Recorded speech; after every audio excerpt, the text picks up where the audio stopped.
Good morning, everybody. I'm Larry Weissoon. If you enjoy real-world hunting and fishing talk, you're really going to enjoy listening to my good friend, Luke Clayton, and his guest for the next hour. This is David Fox, and welcome to Outdoors with Luke Clayton and Friends. Luke has been a recognized outdoors writer for the past 3 decades and writes for a host of outdoor publications. Luke pens a weekly newspaper outdoors column that appears in over 40 Texas newspapers. Luke is on the pro staff of Pyramyd Air, your one-stop shop for everything air gun related. Smokin Tex electric smokers and AGM Global Vision, maker of an awesome line of thermal hunting scopes and spotters.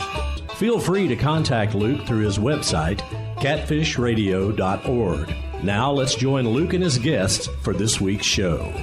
Well, thank you, guys. It is your old buddy, Luke Clayton, and our old buddy, my good friend, Larry Weissoon, is standing by. He's been with us right here on Catfish Radio for going on 18 years. Good morning to you, Larry. Well, top of the morning to you, Mr. Clayton. You know, we've been so very fortunate over the years. You were talking about 18 years nearly of doing this show together. Yep. It's the one thing I really look forward to doing every week, to be very open about it. I'll tell you what, of course, we've been so very fortunate over the years to have such great sponsors as DSC, Conservation Education, Hunter Advocacy, and Hornady, accurate, deadly, dependable, Taurus that makes the raging hunter that I love to shoot. We've got Mossberg that provides us occasionally with rifles that are made right here in Texas, where you and I both live. And then we got some other Texas products we deal with, too, with VINEYARDMAX, the makers of what I consider to be one of the top, if not the best, deer attractant there is when it comes to anything having to do nutritionally. And then also Stealth Vision that makes the unbelievable optics that you and I both use. And I'll have to tell you, you know, we're right on the verge here of Christmas. And with my Christmas present, I think it came a little bit early because here about, not very long ago, I got to spend time up in the Texas Panhandle hunting mule deer. And during that hunt, I was able to call up over 100 mule deer, including the buck that I shot. So I think my Christmas present came a little bit earlier this year. You know, that's an interesting topic there, Larry. And I remember a few years ago we were out in West Texas and, you know, desert mule deer out there. And right. Mostly whitetail. We were actually hunting with Mr. Kenneth Talent, a good longtime friend. And you know, there was a smattering of mule deer on that big ranch, and you called up. We parked the vehicle, folks, and Larry got his call out, and he told me about this for several years. I just definitely never done it myself or never seen it done. But Larry, tell them about calling mule deer and why it works. I was amazed, and you did on that trip several years ago. Called in. There wasn't a lot of mule deer, but you called in the ones that could hear it. I remember that. Years ago, it goes back quite a few years, actually. I was on a hunt in West Texas and on a mule deer hunt and really wasn't seeing a whole lot of mule deer. And so I always carry one of the Burnham Brothers mouth blown calls, one of the C3 calls, the little plastic brown call, and started blowing on it, and lo and behold, I had 2 mule deer bucks that just about ran over me. Now, I called them a little bit differently than what I would normally for predator. I just making a whack sound a little bit and then waiting, doing kind of the same thing. But these mule deer came charging in, and I thought, let me see. This goes back to the early 70s. And so after that, I started using that call every time I went on a mule deer hunt. I would see if I could call in mule deer. And with that call, before I switched to their close range call, I called in mule deer up in Alberta, Wyoming, Colorado, New Mexico, Texas, and just every time when I was around where there were any mule deer, I'd use that call, and I call them throughout the year. But here, the last, about 5 or 6 years now, I've been using the little close range call that's really looks like 2 pieces of plastic with a rubber band stretched between it that Burnham Brothers puts out. It's called their close range call. And with it, I have called up, like this last trip, oh my gosh, something over 100. I was there as a guest primarily of the bird dog guys. And the bird dog guys it's bird dog it, BIRDOGIT.com. And these guys are here from in the same town where I live, but they do hunts and do management work and do promotional work really all over North America. And so they invited me to come up, and they've partnered with Field and Stream. Now, many people will remember Field and Stream, and then it kind of went away.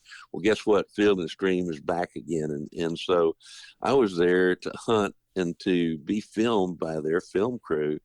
So it worked out absolutely perfect. I mean, every time I blew the call, I had deer come in, anywhere from 1 to as many as 15 and 20. They come charging in, particularly the does, and even the bucks were doing the same. They were coming charging in. Jonathan Lusk was sitting behind me or standing behind me on one of the calls, and I thought we were having a doe just run right over the top of him. And he's one of the primary guys there with Bird Dog. But why it works, I'm not really real sure, to be open about it, because it must sound like a distress call, a fawn distress call to the does. And the maternal instinct in mule deer, I think, is a whole lot stronger than what it is in white-tailed deer. You get right down to it, because even during the fall, when they have weaned their fawns, if you make that distress call, those does come in an absolute run. As we're approaching the rut, those bucks are, with those does, or a lot of times I've called in just a single buck, and I'm sure what he's thinking, there's a distress call from a fawn, there's got to be a doe around, I'm going to go check her out. So I think that's probably the reason that it works, but it works extremely well, particularly during the fall as we were going into the rut. And again, I called in young bucks, old bucks, does, fawns, and a lot of those I had within, 15, 20 steps from me when it was all said and done.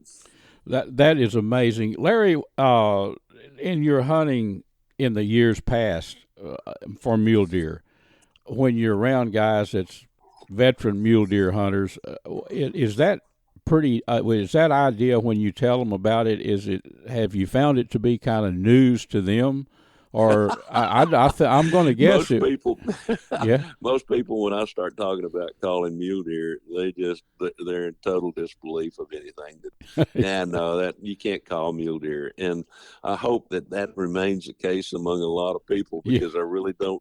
I'm hoping that this is one of those times when we have very few listeners who will actually go out and buy it, because I know. But I promise you, those that do will be absolutely amazed. And it works literally year round as well too, but particularly really well in the fall. And I can't wait to get back out there again and try it again. Like I said, I love rattling that white-tailed bucks, and I love how they coming in. And a lot of times they're drooling and their hair standing on end and they're ready to fight. But these mule deer, they come charging in. And of course, the thing about mule deer is that generally we're hunting in areas where there's fairly open country, deep draws and that kind of thing. So you can actually see them come from a long distance. I was using one of the new Stealth Vision rangefinder binoculars while I was out there, and I wanted to see how far I could call a mule deer, to come in.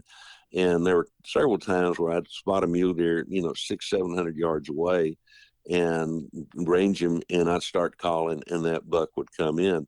The farthest I called one away, I know that it was 800 yards, because he came around a corner at 800 yards away, and so I was able to, range that little outcrop right there where he came from.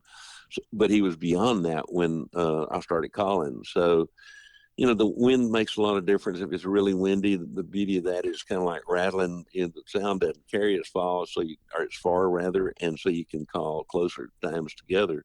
But those deer out there in that Panhandle area, I tell you what, they came from a long, long distance.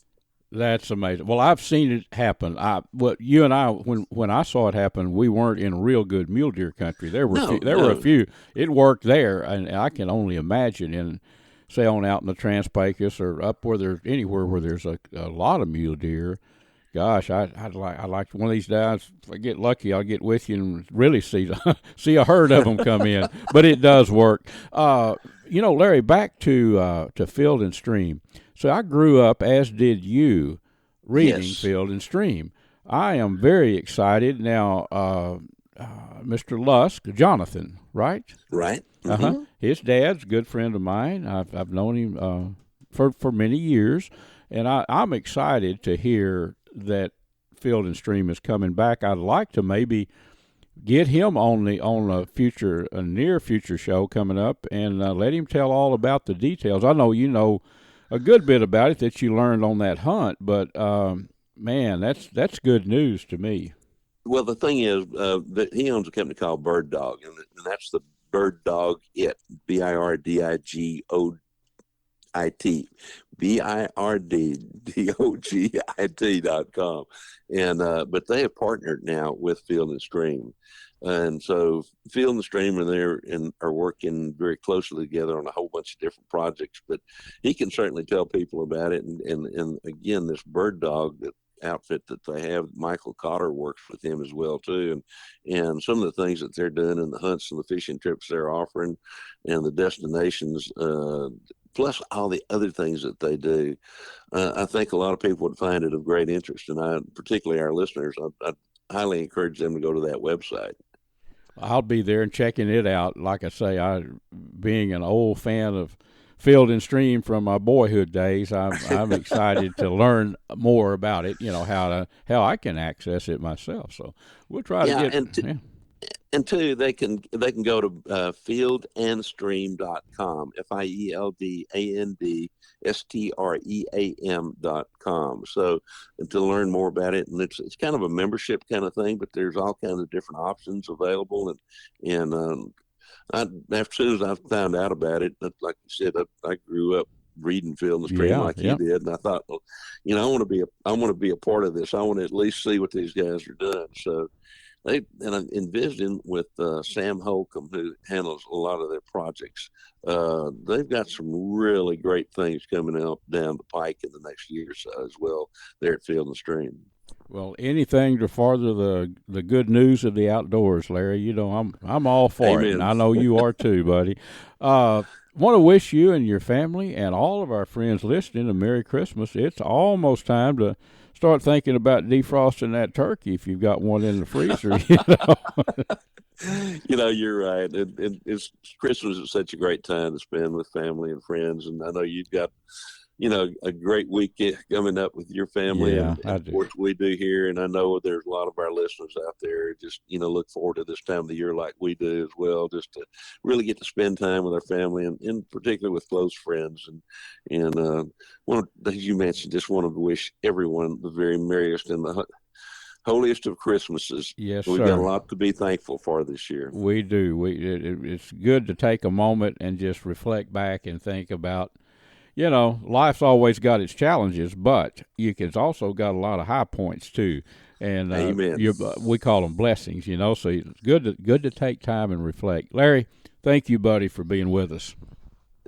Looking forward to the rest of the year and next year. Folks, this segment is made possible by Ultrimatic Feeders. Go online to ultrimaticfeeders.com and check out the most awesome line of game feeders in the world. I've been using these things for 15 years, and I've got one that's been in the woods about 10 or 11 years. I forget exactly how long. Check them out, ultrimaticfeeders.com. Another thing I want to tell you about, VINEYARDMAX. The website is vineyardmax.net. They make an awesome line of game feeders, fish feeders. They're just an awesome product, but they also have a deer attractant. That's what I really want to tell you about. It's called VINEYARDMAX. It's made from dried, hammer-milled grape hulls and wheat bran, I think it is, or, you know, ground-up wheat, and also some corn chops. So it's got stuff in it deer like, plus it's got that scent of grapes that we've used it. Larry and I have used it out in West Texas where a deer have never seen a grape and had them come in on it. So check that out, and the website again is vineyardmax.net. Friends, I want to tell you about an awesome camping destination, Wind Point Park on Lake Tawakoni. It's over on the far east side, kind of the northeast side of the lake. It's a pristine park. You can go there and view, I think they estimated a couple of hundred deer on that couple of hundred acres there. Cabins, beautiful RV park, fishing piers, docks. It's it's got everything you'd want in an outdoor destination. Check them out online at windpointparktx.com.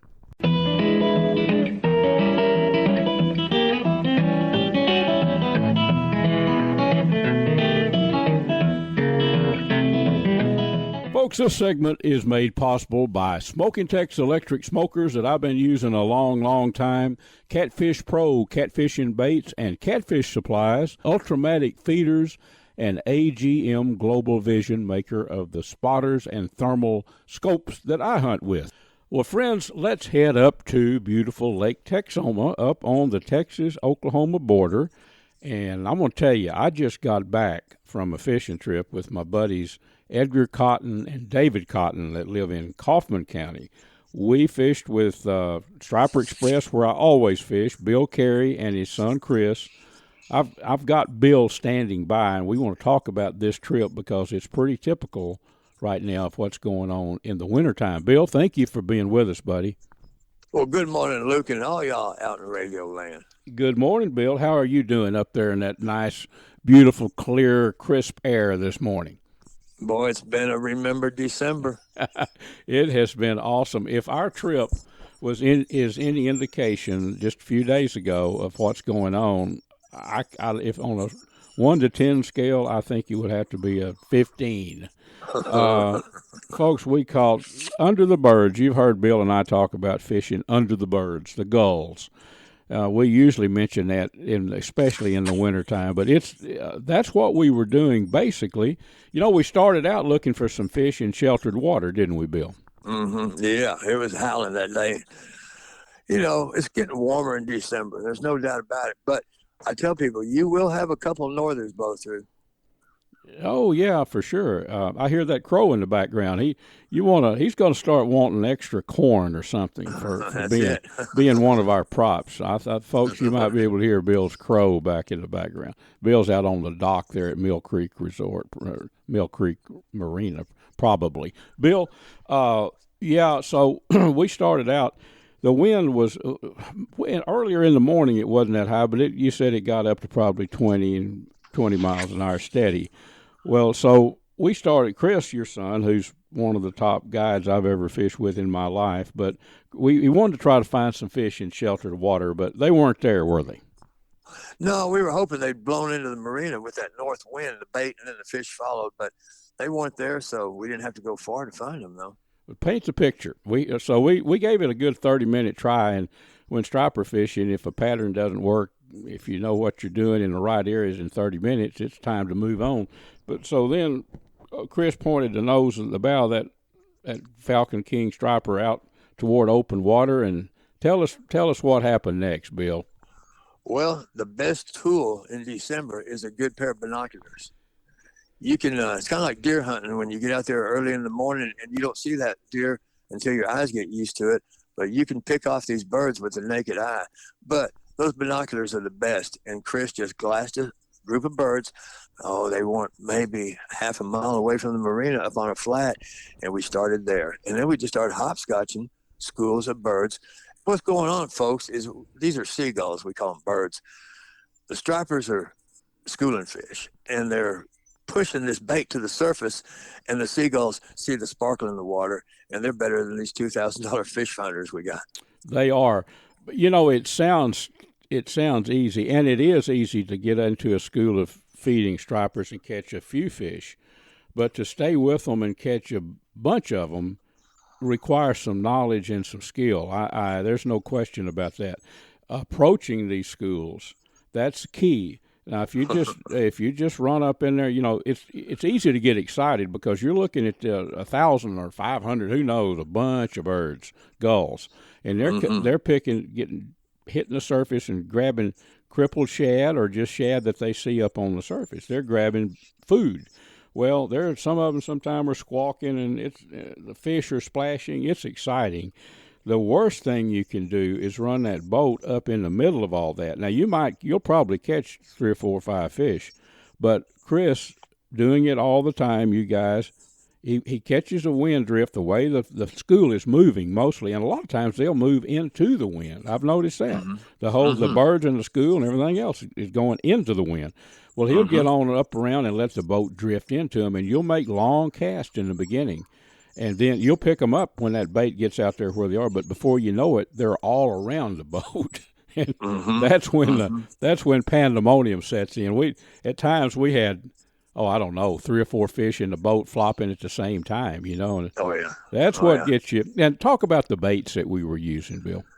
Well, that's a good question, because I took a picture for a fishing tip on a Sportsman's Life of 4 jigs laying on the seat of the boat, and they are 1/2 ounce, 3/4 ounce, and 1 ounce. And we were seeing fish bust just like in the summer. So I take a 1/2 ounce jig and what I call high rolling it. Don't try and throw it over the moon. Get it out there and just hold your rod tip a little bit higher than normal and fast roll it where you're just subsurface and pulling them off the surface. Now, when we got up on those flats, remember I tell the boys, I say, just let it fall, let it hit the bottom, and then make a steady retrieve. And if you're casting into the wind, you don't have to reel near as fast. But if you're casting downwind, you got to reel fast, keep a tight line, and feel the strike. But they were hitting all different depths. And, you know, I had a customer, it's so funny, I had a customer go fishing with us and have a stellar day like we had. And he called and said, I went fishing the next day and I couldn't catch a fish. He said, how do you do it? And I said, well, you know, don't expect to mark a whole bunch of fish. That's the ticket. Don't pull up in the middle of those birds. Yeah. Drift into them. Don't spook that bait. Don't spook those fish. There could only be a dozen fish working that ball of bait. But fishing different depths, figuring it out, being in contact with that lure, keep a tight line is the most important thing. When in doubt, rip some lips. You bet. And Bill, a very good point. I know all of our veteran fishermen heard you say that when you're fishing with the wind blowing toward the boat, that's one thing. But when it's going away, that's a whole different ball game, and you have to reel faster. But the whole key is there's so many variables. I mean, it's not as simple as it sounds when you put it to practice. It sounds like, oh, well, just throw the bait in the water and hang on. Well, it can be like that. But you have to factor in the wind direction, and the speed of the retrieve. These reels that we have today, Bill, are nothing like what you and I started fishing with. I know. I mean, what is 6-to-1 gear ratio? Know.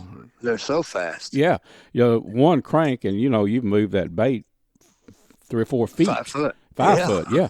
So, crazy. But all of those things, the speed of the lure. One thing I learned a long time ago about striper fishing. Now, I grew up like you did, bass fishing, and we did a tremendous amount of catfishing when I was young. But bass in ponds, and fished up in Oklahoma a lot. But, when you're bass fishing, the whole key is to kind of slow down a lot of times. But sometimes striper fishing, I've tried to, like slabs that move real fast, I've tried to fish them too fast, but I think your son, Chris, did some study or reading on how fast a striper can move. You can't get it going too fast for a striper a lot of times, No, it's amazing. What did he tell us? They fish, they can move 25 feet a second. Something like that. Something crazy. They've got a big old broad tail, though, and they're streamlined, right? I mean, for the 25 years that I fished, I told people, I said, just because we can't swim that fast, don't think that fish can, because I saw you with one the other day come up to the boat, and as soon as he saw that boat, he turned tail and started stripping line. I said, they see the boat and they turn tail. Yep. And another thing that's very important, and it's something that the fisherman himself needs to remember. The guide will probably remind you once or twice when you're fishing, if you're fishing with a good guide, but pay attention to that drag. In other words, I'll put my index finger down and hit that drag every now and then, tighten it and back it, to where I want that thing to be able to set a hook or get a hook set, but I want it to spin off if they turn and run. You know, I mean, you can have it too light, and Right. you can sure have it cranked down too heavy on your drag when you're striper fishing, can't you? Right. Now, Chris keeps his drags real tight, Mm-hmm. and he knows the breaking point. Yep. And that's all you need to know is the breaking point on where that rod tip and that drag is going to do the work. Yeah. I got a bunch of coyotes right behind me howling here. I wish we could hear them. You can will. Here they go. Let's hear I'm them. looking at them. I'm looking at them. Hold. Hear them? Let's listen a minute. They just shut up. Wow. Susan said that. There they go. Hear them? Oh my gosh, folks, where are you going to get? What podcast or radio station are you going to listen to and hear fishing talk with live coyotes in the background? I'm looking at them. Are you? They are on a run. How far out are they, Bill? 5 of them. They're 100 yards. Now you're at your place. There's 1, 2, 3, 4, 5, 6. I wish I had that 6.5 PRC with that stealth vision scope on it. We'd relieve the area. There'd be more turkeys this coming spring. I know. Bill, that's absolutely all the radio. 18 years of radio. I've never had that happen when I was Awesome. actually. It is awesome, folks. How about that? Now you know why you're listening to Catfish Radio. By It's God. wonderful in the outdoors, folks. It's just wonderful. Okay, well, 2 more things we've got time to hit on. One of them, when we got back to the dock, Edgar Cotton and David Cotton, father and son, Edgar's the father, from Kaufman County, good friends of mine, they were with us on this trip. Well, it was a day that none of us will ever forget fishing up there with Chris and Bill. I'm telling you that, and I fished a lot. But we got back, and then we used some cut bait. There's a lot of catfish pulling under those docks, you know, because of the cleaning of the stripers. But we put some cut bait on, and we caught, I figured it up, we caught, in 45 minutes, we caught close to 125 pounds of catfish. Now, we released them all, the big ones, but I did keep a couple. I asked Chris if he'd fillet a couple of them, about 8-pounders, you know, to go. Are those coyotes still hollering out there? Is that? No, That's your dogs. My shepherd's after them. I bet. I'm looking at them. They're all around my pond down here. I'm sitting on my back deck. I just Yeah. got back from the marina. Yeah. Wow. Well, so people that want to come up winter fishing, just dressed. It was cold that day, but we had good, comfortable clothes on. I had rather fish like that this time of year than when it's 95 degrees in the summer. It's just more comfortable, you know. What did I ask you? Bring some wind? We had not had any wind until you got here. Yeah. I brought a gale with us, but it was a big Falcon boats. It was very comfortable. Okay, so I think we pretty much covered the bases, Bill, on what's going on at Texoma. Friends, you can check Striper Express has been in business 40 years. There's lodging right there close by if you want to go up there and get you some of this action. Check them out on Facebook, Striper Express, or the website is striperexpress.com. Or if you want to call, what's the number, Bill? That'll help some folks. You bet. You can holler at us. It is 903-786-4477. That is 903-786-4477. Well, Bill, tell those coyotes that they don't get any extra food for being on the air with us. They're going to have to go catch them a rabbit. Thank you a lot for being with us, buddy. Folks, let's talk a little outdoor cooking. Let me tell you about an electric smoker that I've been using for 15 years, I guess. Smokin Tex electric smokers. If you're tired of staying up all night keeping that wood fire burning when you're barbecuing, give Smokin Tex a try. They're made to last a lifetime. You can check them out at SmokinTex.com. That's SMOKINTEX.com. Well, friends, Mr. Larry Weissoon is going to tell you about the finest hunting optics that we have ever found. Look, these are called Stealth Vision. They come from Crockett, Texas. Dr. John McCall developed them. They're 34-millimeter tubes as opposed to the narrower tubes, so more light transmission. They have a little green light that comes on. That scope is level because that's when you want to pull the trigger. They have an optional lighted reticle as well, too, and a whole lot of other products, and folks can learn more about them by going to stealthvision.com. And for seasonings, anything to do with outdoor cooking, all kind of jerky seasonings, sausage seasonings, Butcher Packer Supply. That's butcherpackersupply.com. I think the website is butcher-packersupply.com. packer.com.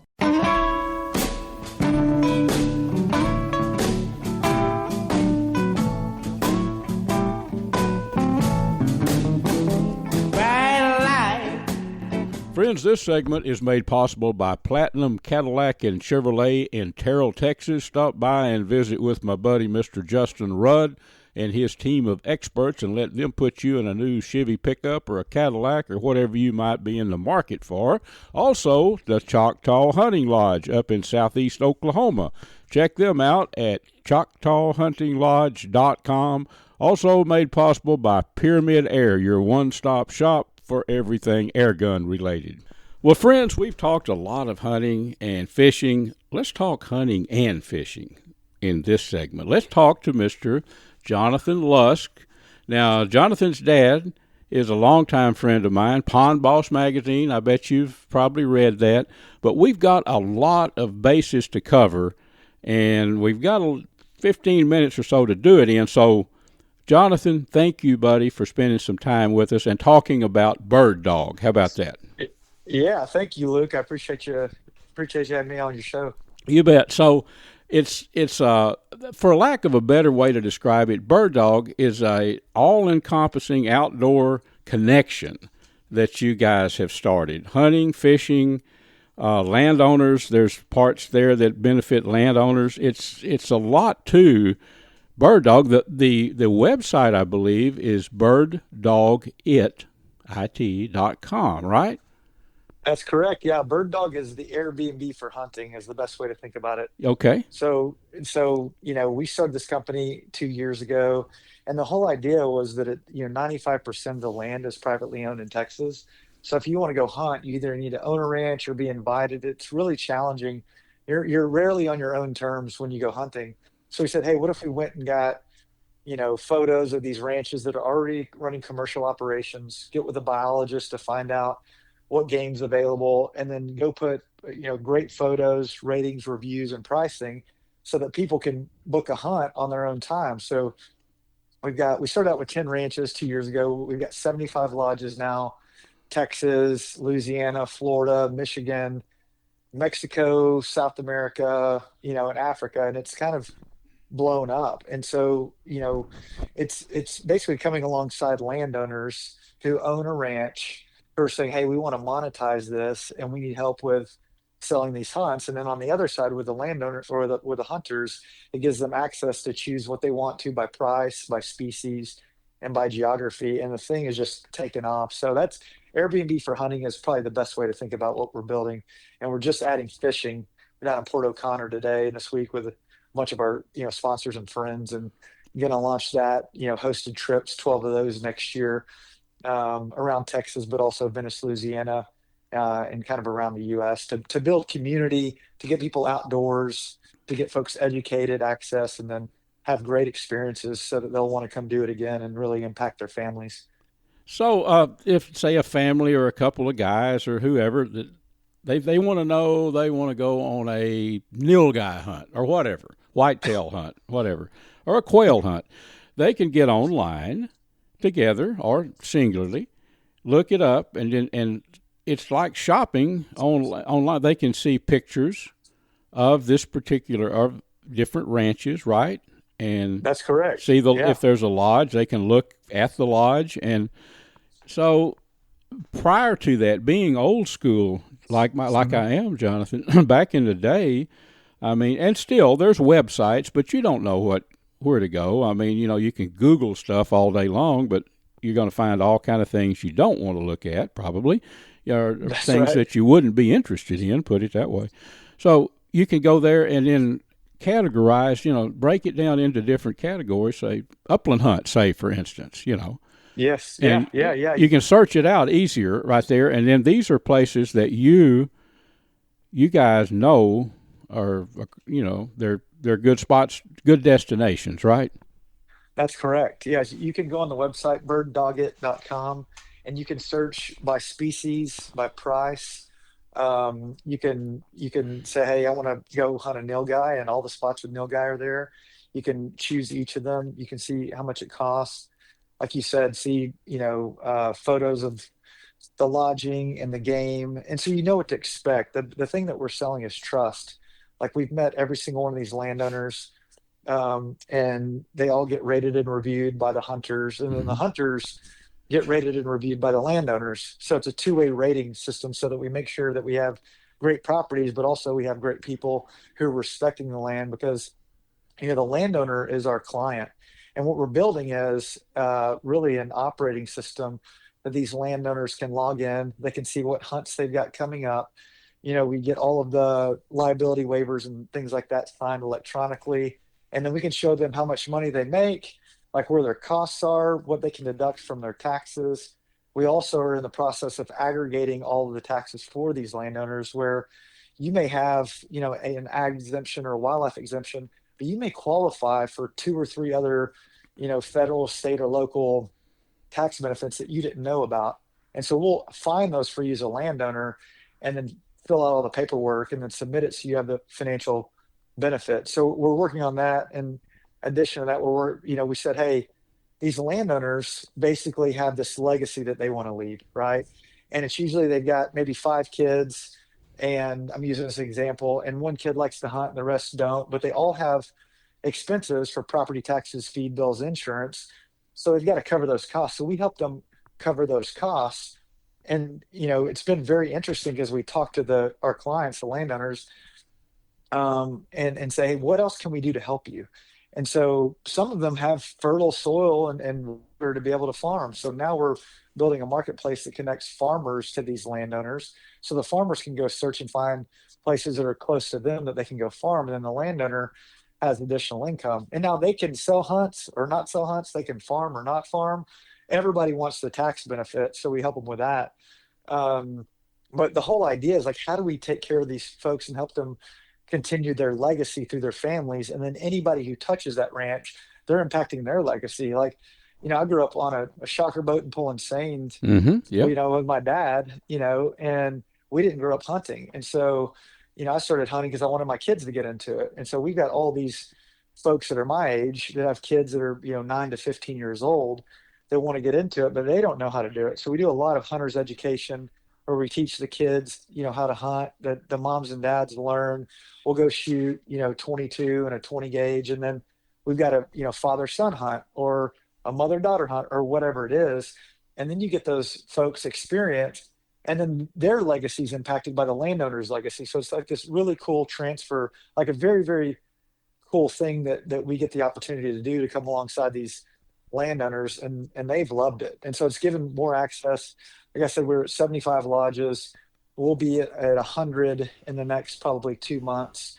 And, we'll grow big time, especially with our relationship with Field and Stream that we just launched a couple months ago. Yep, and we'll talk about that a little bit more. I'm excited. I used to read Field and Stream when I was a kid, when a boy growing up in East Texas, and now I can read it again. I'm excited about that.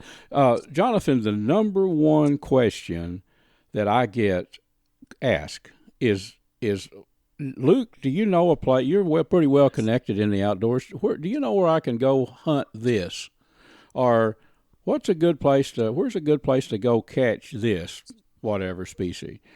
I can have anybody as a guest on the radio or shows or the writing in the newspapers and stuff that I do. And that's the number one question. And, it's, I know a lot of places that, but it's a little bit more involved than just say, go here. They need to know more information, and more than I can really take the time to give them, honestly. But now they've got a spot to go, and they don't have to ask those questions. It's readily right there for them. So that's a neat deal.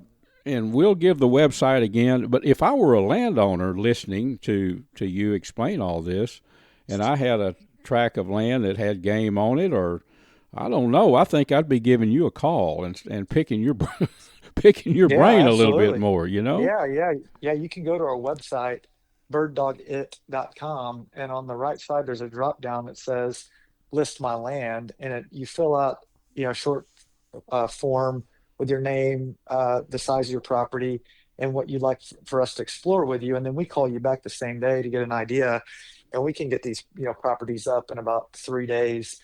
to start marketing them, kind of talk to the landowner about what their goals are and what they want to achieve, and then go help them do that. And it's been, I mean, like I said, the Field and Stream thing launched through Fox News a couple months ago, and we gained 15 lodges in 7 new states.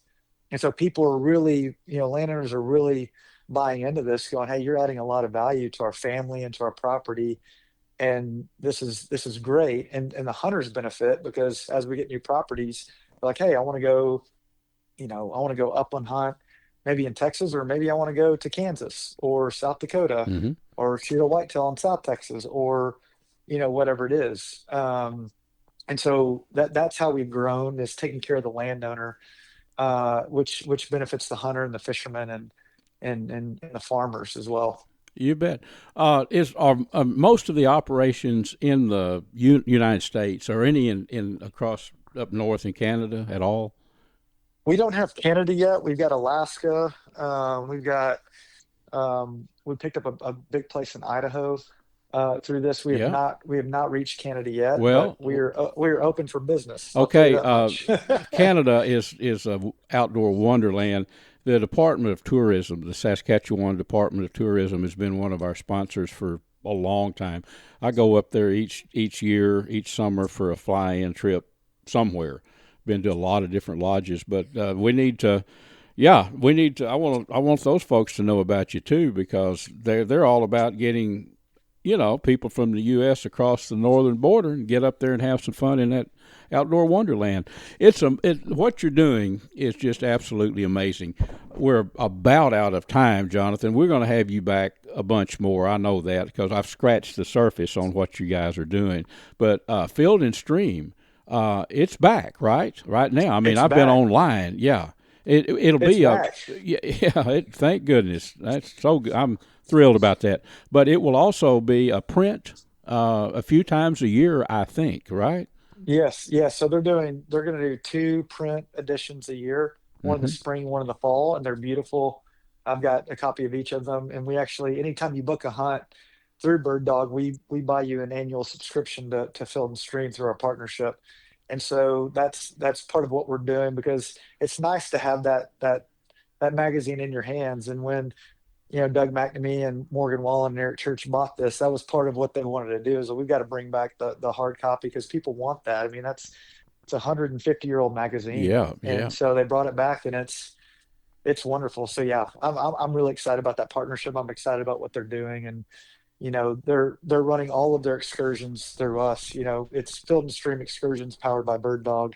So we've created a dual branded website with them, so that all their readers, when they want to go actually experience the outdoors, they book through us, which has been great. So I'll have to tell you more about that on another episode. You bet. Well, I'm going to be going on. The website is fieldandstream.com, or do you offhand, do you know the website? Let me look it up real quick. Yeah. I'm pretty sure it's fieldandstream.com. I could Google it. Folks could Google that, I'm sure, and get there. Yep. Yeah. And then you'll find us on there. Yep. Under their experiences tab. Yeah, fieldandstream.com is the website. So it's beautiful. And then you go to their drop down under experiences, and they've got their lodge coast. So they're launching a bunch of lodges starting in Bozeman, but around national parks. And so we're going to have all of those, and you can see hunting excursions powered by Bird Dog right below that. So Awesome. And then they've got their music fest as well. That's so awesome. That's going to continue to grow. Yeah. We're very thankful for that partnership. Well, Jonathan, thank you so much for being with us. I've learned a lot, and I bet our listeners have too.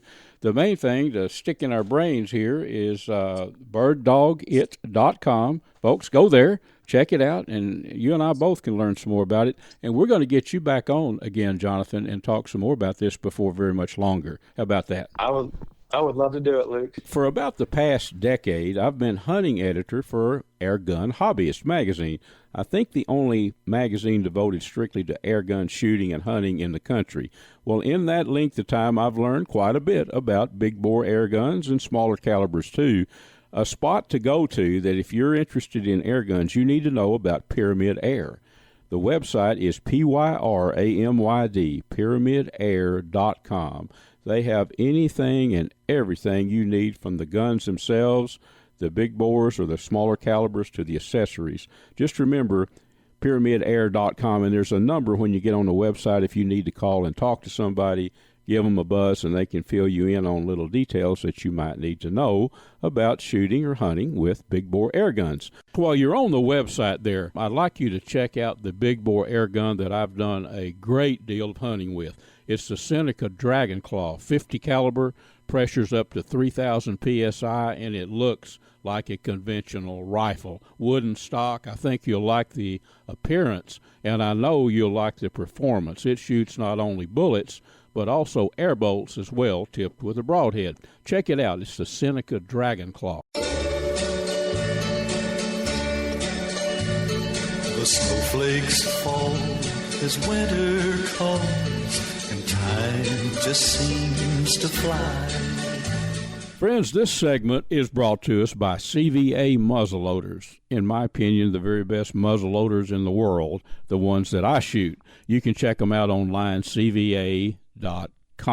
AGM Global Vision, maker of the Rattler and the Adder that I use, you can check them out online too, agmglobalvision.com. Kuby's Wild Game Processing and Kuby's Restaurant in Dallas, and VINEYARDMAX, maker of some awesome deer attractant and some very fine game feeders and fish feeders, located down in Nacogdoches, Texas. Check them out at vineyardmax.net. Well, friends, it is your old buddy Luke Clayton, and I want to thank all of our guests today. We've had some interesting folks. You know, Larry Weissoon has been with me right here on Catfish Radio for 17 and a half years now, every week. So thanks to Larry. He always a lot of fun, and he shares a lot of interesting and informative information, too. And Bill Carey up at Texoma, gosh, I'm about ready to get back up there and catch some more stripers. Bill always does a good job entertaining us and also giving us some good tips. And Mr. Jonathan Lusk, how about that? His this man is on the cutting edge as far as locating, fishing, and hunting destinations all over. That just scratches the surface. And Field and Stream, back in action. I used to read Field and Stream when I was a boy and thoroughly loved it. Let's talk a little outdoor cooking. I always like to revert back to my roots, and I grew up, my dad was an outdoor cook, and my uncle was, and I have been for many years. I love to cook outside. Chili, as the saying goes, not venison chili here in Texas, deer chili. Venison chili. Let's talk about that. Now, you don't have to make a good pot of chili, you don't have to have venison, or beef for that matter. Did you know I make more chili out of wild pork than I do out of venison? Usually reserve that venison to sausage and steaks, you know. But there is something I do that makes chili more flavorful, at least the way to my taste. I like to smoke the meat first.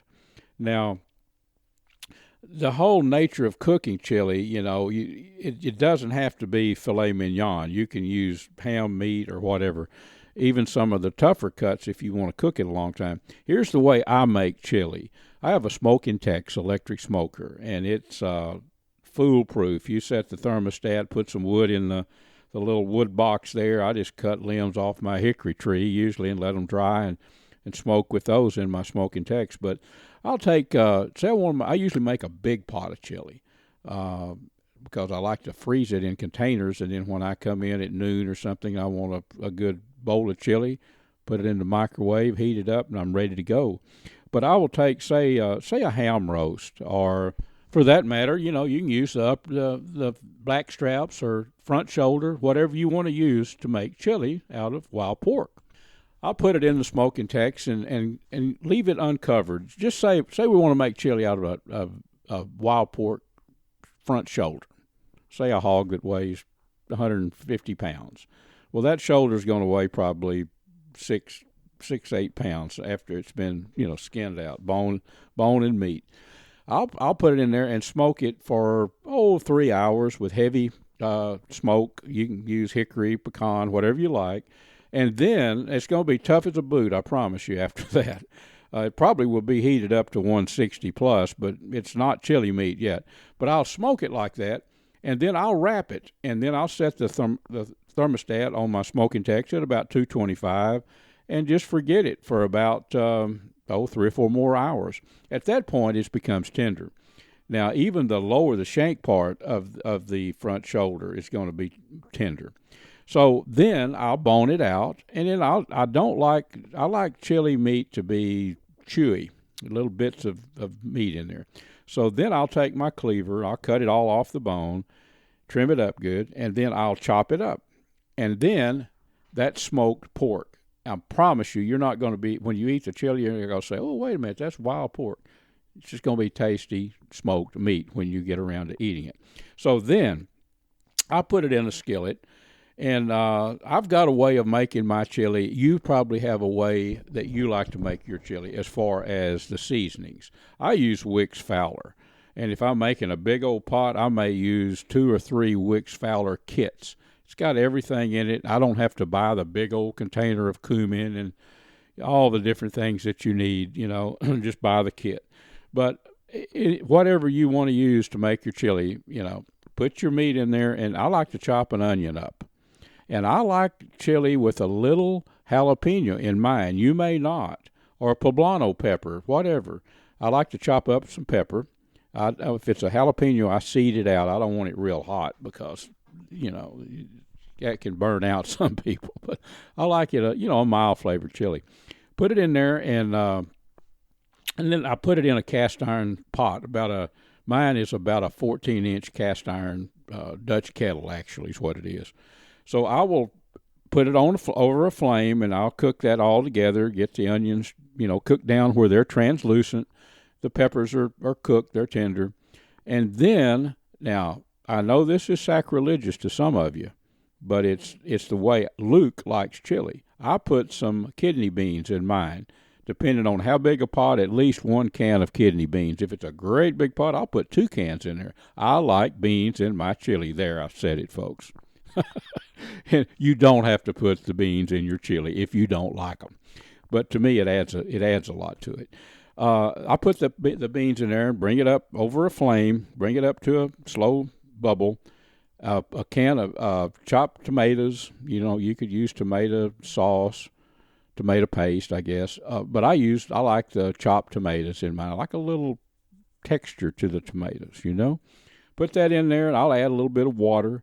And then, you've got you can put your dry seasoning anytime you want to. You may just want to make it out of chili powder, garlic powder, maybe a little red pepper, salt, whatever. But I use, like I say, the Wicks Fowler kit. It's got everything I need. I will leave out one of the red peppers, the hot pepper, out of it because I don't want it that hot. But you can make, red pepper, you can adjust the heat on your chili to where you want it by using red pepper. And then, so I put it back in the Smokin Tex electric smoker, my pot, and stir everything around. I usually add a little bit of water because I don't want it to dry out. I want to keep moisture in it.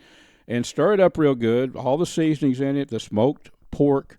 It can be venison, it could be beef, but I hunt hogs a lot, and I like to make a lot of chili at one time. So got my pork in there, and I'll leave it smoking at this point and leave it uncovered. And that smoke does something to the flavor of chili that I like chili without the smoke flavor, but I like it a whole lot more with it. So that's one way I put the wild hogs to use. And I tell you what I did. I shot a Choctaw mulefoot hog. You probably heard me bragging on that one. Wasn't a big hog. It was about 130-pound boar. Made some chili out of it. I also made some schnitzel. You're going to say, Luke, are you a German? What's this schnitzel stuff? Well, schnitzel is basically a thin piece of pork that has been tenderized and dusted with seasoning that you like, and then dusted with flour and fried. But I made some of the best schnitzel out of that, some of the ham meat, actually, of that Choctaw hog. I've always heard how good the meat is on those Choctaw hogs. The Choctaw tribe during the Trail of Tears, they brought those hogs from Mississippi all the way to the Indian Territory in southeastern Oklahoma. But where I hunt up there, the Choctaw Hunting Lodge, they have some pure breed ones, and they overpopulate and they put them out. Well, I was lucky enough to get a had the wattles on the side of the jaw and the mule foot. It's just amazing. I've got my taxidermist, Joe Parker with All American Taxidermy. He's actually making me a little gun rack out of those feet of that mule foot hog. But anyway, so there's a couple of recipes for you. Schnitzel, very easy to make. Thin sliced wild pork or domestic pork. The wild is better. And just fry it till it's crispy. So there's one thing. And then, of course, use some of that wild pork for a huge pot of chili. Folks, we're out of time. Thanks again to all of our radio stations that run this. Thanks you very much for listening, and to all of our guests. So till next week, be safe in the outdoors and have fun. Folks, that about wraps our show up for this week. I've enjoyed being with you, and I hope you had a good time, too. This segment was made possible by AGM Global Vision, maker of the Rattler and the Adder, two awesome thermal scopes that I use for all my night hunting. Check out AGM, all the products that they have there online, agmglobalvision.com. And, folks, we're also brought to you by the Choctaw Hunting Lodge up in southeast Oklahoma, located about, 45 minutes west of Hugo, Oklahoma, owned by the Choctaw Nation. It's about 45,000 acres of awesome mountain, country, hills, valleys, loaded with game. Lots of eastern turkey, and they do eastern turkey hunts if you're looking for a spot to hunt turkey in the spring. Also, I want to remind you about the Seneca 50 caliber Dragon Claw that shoots bullets and pellets. And by pellets, I'm talking about 200 and 210 grain lead, chunks of lead. It's a big bore air gun that I use. Check out the Seneca Dragon Claw there at PyramydAir.com.